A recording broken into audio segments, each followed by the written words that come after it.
Welcome to The Dental Brief, the podcast that delivers actionable insights and expert strategies to help dental professionals like you grow, lead, and succeed.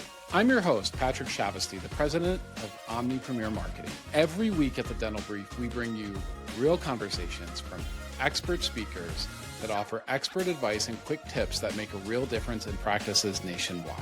Whether you're a general dentist or run a multi-location practice, we've got you covered with content that's designed to help you attract more patients, to streamline your operations, reduce headaches in managing your practice, and increase your profitability. If you're ready to elevate your practice, be sure to subscribe, hit the notifications bell, and let's dive into today's episode of The Dental Brief. Hello, everyone. Welcome to another episode of The Dental Brief. So excited for today's guest. I love it when doctors come on and share with other doctors. Without further ado, Dr. Peter Dinh, say hello to everyone. Hello, everyone. Thanks, Patrick, for having me on. Just appreciate the opportunity to give value to the community. Yeah, I appreciate that, Dr. Dinh. Again, we're excited to have you here. I'm going to start where we start with almost all of our guests. How'd you get into dentistry? How'd you become a dentist? What made you jump on this road and take this journey? Yeah, honestly, I don't have a good fancy answer for you, but we identified early that I liked math and science. My dad was an engineer. I'm Vietnamese, so second generation Vietnamese American. And so they were like, hey, check out healthcare. We like to have doctors in the Asian community culture. And so I want you to check it out. And so I shadowed a engineer, I shadowed a physician, I shadowed a dentist. And I was like, okay, I like this dentistry gig and I'm good with my hands. Years of chopsticks and being forced to play piano. And so I was like, hey, let's try this out. Let's try this dentistry thing. I also like to talk to people. And so that's kind of what guided me towards this profession. Yeah, great story. It's awesome to see where you're at now. We were talking a little bit about the program. You've got quite a few different things going on. Let's start with your practices. You've got a couple of successful practices.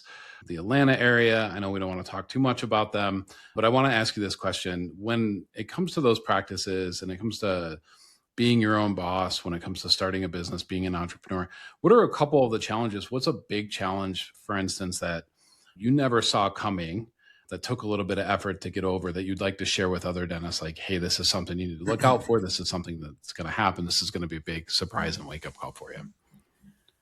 Yeah, I mean, there's so many things, right? Just jumping into this world where you're not really taught business. Something that kind of keeps showing up for me and keeps reminding me to become more of a master at is this word called focus. I think there's a tendency to try to solve lots of fires. I think at the beginning of entrepreneurship, you're just trying to put out all these fires, right? And I think as you get more mature, you stop putting out fires and you start planning ahead to grow and scale your dental office. And I have it both right now. I have one office that's at or close to max capacity with 5 ops and another one that's at 11 ops. And so this idea of focus of just working on one thing and taking that to the absolute extreme is very difficult to do because you always want to implement the new thing. There's always so many things happening all at once. And so this instinct to multitask is very hard to break away from. And so right now, I'm just getting back into the basics of this quarter is just unfilled time slots, just very simple, just very core, rebuilding my entire system from start to finish with the front office, just getting back to the basics of focus, really. Yeah, so I think that the word priorities, pluralized, is relatively new, right? It was one word, just priority, the one thing that you should be doing. Speaking of the one thing, is a book that I read. I believe it's called The One Thing by Gary Keller several years ago and was a game changer for me as far as focus. On your journey, is it something really getting focused? Is that something that you kind of discovered on your own? Or was there something that you read, that you saw, something that someone shared with you that kind of got you on that? All of the above. But I think for my own personal journey, my wife's a functional medicine doctor. So I kind of had some insights to like the biochemistry of what makes up me. And I always had this problem of not being able to like study for long periods of time. I would sit in the library for 6, 7, 8 hours and I'd get like 2 hours out of it.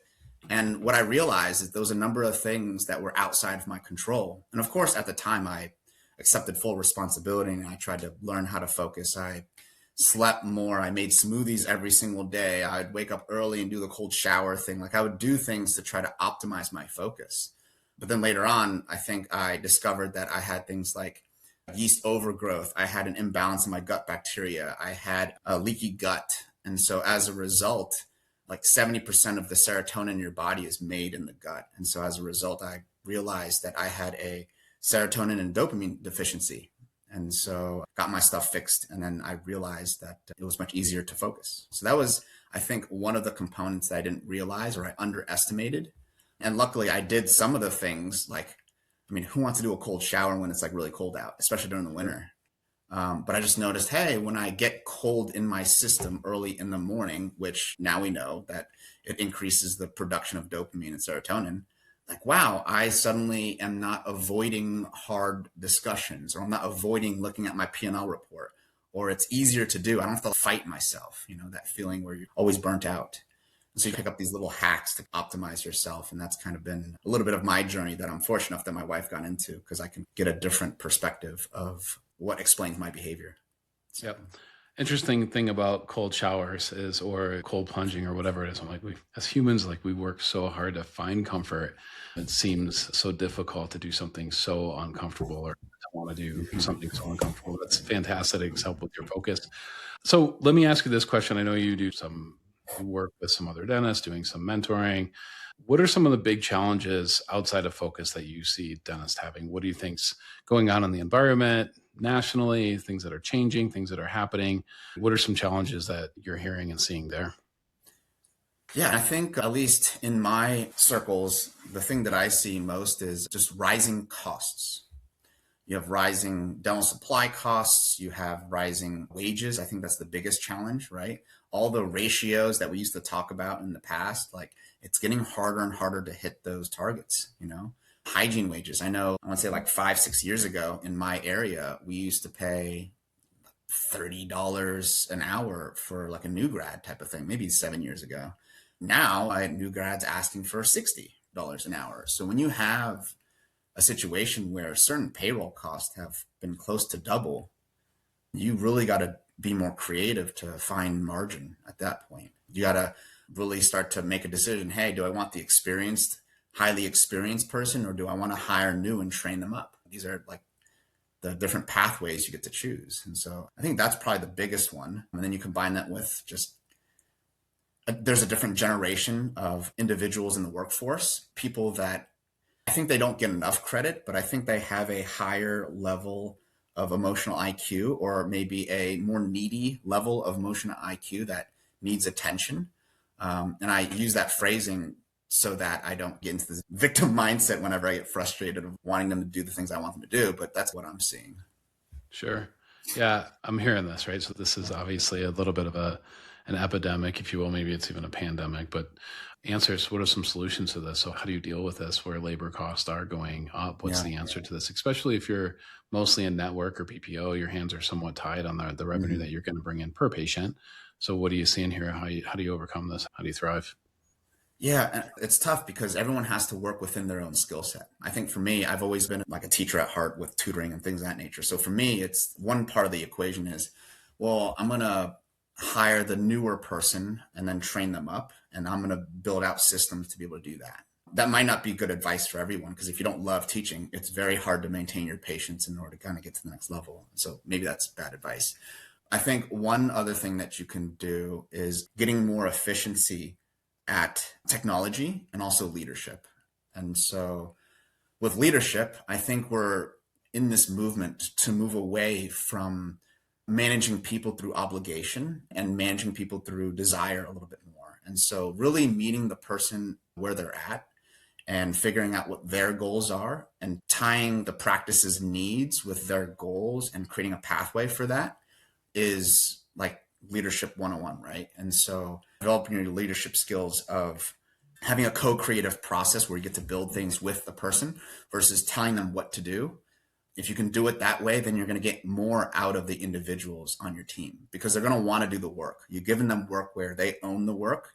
They feel pride in the work because you're not giving it to them. They're wanting to solve the problem themselves. And so developing that culture through developing yourself as a leader, I think, is a big component to it. I think the other component is technology. There's so many AI tools out now. It's so hard to keep up. I feel like every month I'm discovering a new AI tool to try to figure out what I want to do with it. back to focus, right? Like, do I focus on the AI tool? Sure. Do I focus on the problem specifically to my practice? And so one of the things that we used was I worked with this marketing individual and I had to like do a lot of it myself and help build his business, but basically develop this system of reaching out to patients on a regular basis, of patients that haven't been in the office for over a year and a half, to reactivate patients, helped lower our churn rate so that we can fill our schedules up more. So that's one of the things that we focused on. So automations and AI, basically. And there's a lot of different tools out there. Yeah. So I can go deeper into it if you want. So let me ask you this question. As far as AI is concerned, what do you think about business? Do you see some downside? Who's going to be able to afford dentistry when nobody has any jobs? Do you see any downside in business that way? Do you see, like, right now, AI is relatively cheap? I think it's pretty hard to spend more than a couple $100 on OpenAI, but that's probably not going to stay that way. So if AI replaces, let's say, your front desk, whoever's handling your insurance verification and that sort of thing, what if at some point AI is like, oh, we're going to want $7,000 a month for that? Now you're being pretty close to what you were paying that human in the first place. Do you see that being a problem? So right now, having a chat bot to handle your inbound calls might seem like a really good idea because it's $300 to $400 a month and doesn't call in sick. But what happens if you build your business in that area and then all of a sudden that same bot is $2,000 per month? I mean, these companies are not going to sit on, they have a huge data cost, huge bandwidth cost, huge server cost. They're not going to give this away. They're not going to churn forever. At some point, they're going to have to charge for these services. That's the point I'm getting at. Gotcha. Yeah, honestly, and maybe I'm naive about this. They say it's impossible to predict like 10 years out with technology, but I take the other side of that fence. Like, AI costs are continuing to go down across the board, whether it's AI automated agents to help do multiple functions, whether it's the phones. There's like 10 to 20 phone AI companies that are coming out every other day in dentistry. And so I just see that cost constantly going down. And so that's why, at least my position is like, I'm trying to aggressively integrate as much AI tools as possible because it is allowing me to save so much time and money. For example, I got a buddy of mine, Dan Cohen.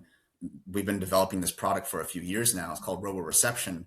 One of the functions that it does is it records the phone call and then it writes the comm log for you from what your receptionist would type in. And so you think about the dental office, that saves, if you have 100 calls a day, that 5 minutes a call, you can start to see how much extra capacity that your team can have.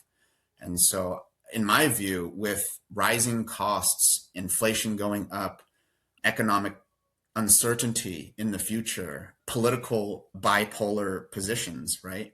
I just see AI as necessary to almost survive the next phase. I see that, like, you're either going to have an automated billing team or you're going to hire that person and it's just going to be much harder to train them, type of thing, because AI costs are going down and human capital is going up in the US. Now, in other countries, like that $100, like you said, oh, it's not that expensive. Other countries can't afford it. A lot of other countries can't afford the $100 a month. That's just one AI tool. Luckily, in dentistry, we can afford multiple AI tools in your practice. And so I have 3 or 4 assistants from the Philippines that work for me to do other tasks and might pay them like $4 an hour. And for them, it's like life-changing. And so the human capital costs in other countries, in my opinion, in some third world countries where labor is much cheaper, those costs are going down. And so I see us, big companies are doing this too. I see us moving towards the human capital outside the US just because things are costing so much. Sure. Yeah, that makes sense. I think in those regards, and this is just guessing, I think we're probably going to see those costs go up significantly because right now labor is under attack in the United States in the sense that they are sending a lot of undocumented people home to whatever country they came from. And these factory jobs that everybody talks about, I don't know any parent that wants their kid to work in a factory, but a lot of these jobs that have been sent overseas, whether it be India, Pakistan, Philippines, or Latin America, those are the jobs that parents want their kids to have. And I think at some point they're going to become targets for tariffs and taxes at some time in the future Yeah. too. So it'll be interesting to see that. I'll let you kind of take it from here. You're obviously an entrepreneur diving into AI. If somebody wants to get started, if there's one tool that you think somebody should start with, because there's a little bit of a chasing butterfly effect with technology out there, there's one thing that you think they should check out in regards to bringing AI into their practice, what would that one tool be? It's a good place to start. Man, there's just so many. And I think the challenge is that you're a busy dentist and it's hard to implement things, even the simplest things. And so when you pick a tool that's too complicated, you just get overwhelmed because you're trying to integrate this thing and train your team that is already technology challenged because they're doing their work, right? It's tough. And so I think the simplest thing that we've implemented, honestly, and you've heard it before, which is just having ChatGPT on like a clickable link on each computer type of thing. And so when a person wants to have a certain conversation or they run into a challenge, they have ChatGPT right there to answer any of their questions. That'd be the easiest, simplest one. But it really depends on what you're trying to solve for. Back to focus. Like, what is the one thing? Are you trying to solve for churn? Are you trying to solve for marketing? Are you trying to solve for, you have a billing AR problem? Or you just have so many phone calls, you can't pick up the calls. And even if it's not personalized as much as you want to, you just need someone to help. And so I would start with, what is your biggest problem that you're trying to solve? Like, if I solve this one thing and I had this result, my life would change, or the results of my practice would skyrocket. And then I would begin searching AI around that. That's probably what I would do. But gun to my head, what's one thing that someone can actually implement? Probably just a ChatGPT or a Gemini or any of those kind of AI like search things that answer questions for you. Makes sense to me.